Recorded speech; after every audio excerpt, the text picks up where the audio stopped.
Blues for Buddha by Jed McKenna. Whether there be prophecies, they shall fail. Whether there be tongues, they shall cease. Whether there be knowledge, it shall vanish away. For we know in part, and we prophesy in part. But when that which is perfect is come, then what which is in part shall be done away. When I was a child, I spake as a child. I understood as a child. I thought as a child. But when I became a man, I put away childish things. 1 Corinthians 13.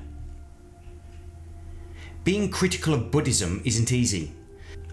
Buddhism is most likeable of the major religions, and Buddhists are the perennial good guys of modern spirituality. Beautiful traditions, lovely architecture, inspiring statuary, ancient history, the Dalai Lama. What's not to like? Everything about Buddhism is just so nice. No fatwas or jihads, no inquisitions or crusades, no terrorists or pederasts. Just nice people being nice. In fact, Buddhism means niceness. Niceism. At least it should. Buddha means awakened one, so Buddhism can be taken to mean awakeism. Awakeism. It would therefore be natural to think that if you were looking to wake up, then Buddhism, awakeism, would be the place to look. The light is better over here. Such thinking, however, would reveal a dangerous lack of respect for the opposition.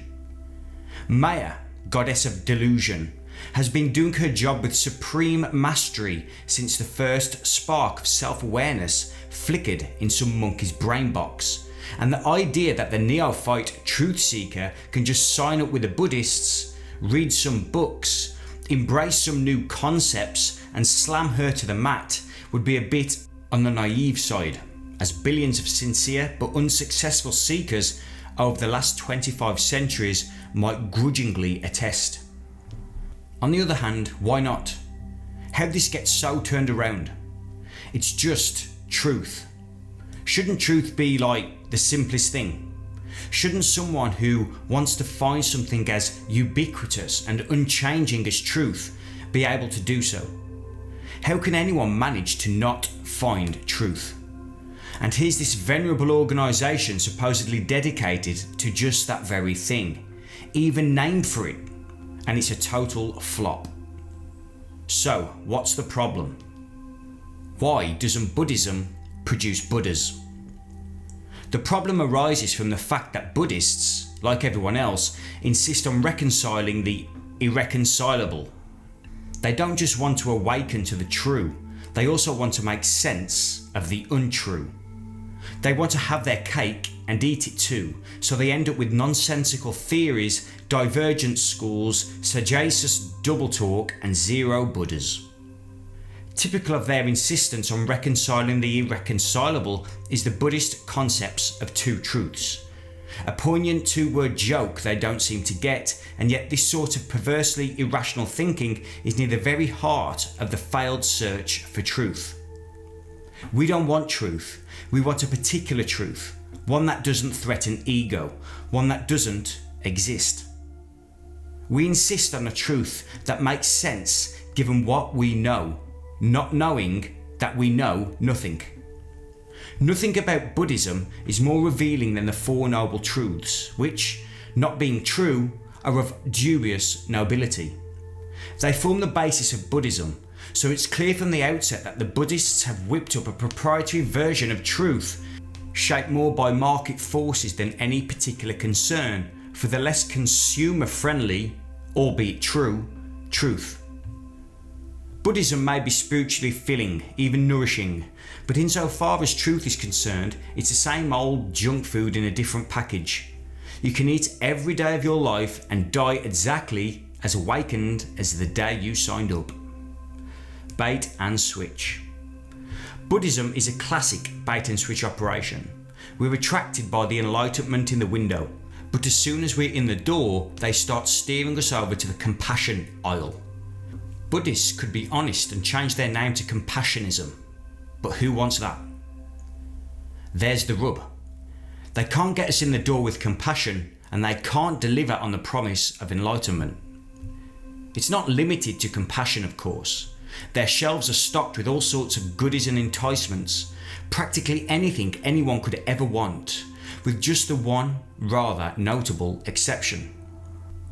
If they had just stopped when they had anicca, impermanence, and anatta, no self, then they would have had a true and effective teaching they could be proud of, except there would be no they, because Buddhism would have died with the Buddha.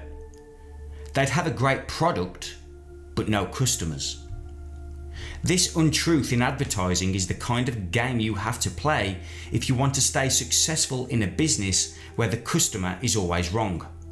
You can either go out of business honestly or thrive by giving the people what they want. What they say they want and what they really want, though, are two very different things. Me, me, me.